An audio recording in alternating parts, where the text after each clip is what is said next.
you, Acting President. I'm going to have to really cut down my comments given the limited amount of time that's available, but could I perhaps just start out by endorsing the contributions from Dr Mansfield. We've had the pleasure of working through the committees and various other things on these issues, and I think we're of a very similar mindset as to how this should move forward. Can I say at the outset that Legalise Cannabis is absolutely cognizant of the absolute priority of providing affordable housing that people can actually get into in locations that are appropriately serviced by infrastructure and public transport and health services. The government's approach to the planning problem seems to be primarily to simply push aside councils, push aside concerned residents, as though the simple act of deregulating the process of approvals will somehow make things happen. The reality is that this is not simply muddle-headed. It is, in many cases, counterproductive.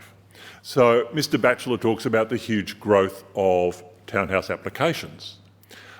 What isn't discussed is the fact that those applications are not in inner and middle ring suburbs. They are overwhelmingly, Mr Batchelor, on the outskirts, on the very suburbs that Mr Galea quite correctly identifies as being overwhelmed. So not only do you not achieve the outcome, you make it worse.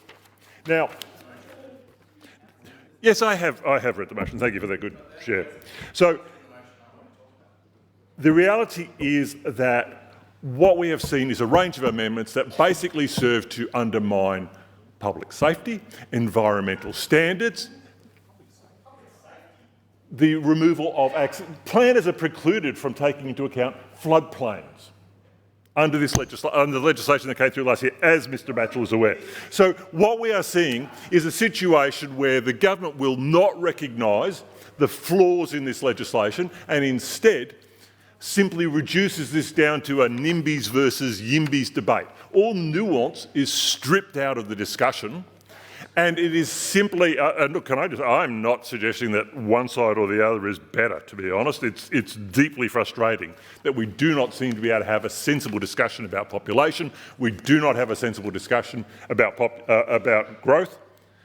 And the fabric of our city for the next half a century is being shaped by a half-assed approach premised upon free market economics and fingers crossed.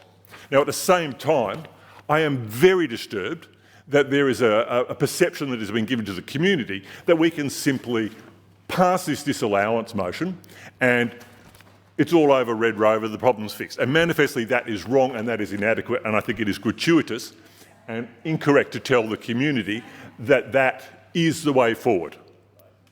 So, in closing, Acting President, I would just like to say that whilst we support the concerns that have been expressed, we will not be supporting this amendment because this motion because it simply doesn't achieve its stated objectives. Thank you. Your time's expired.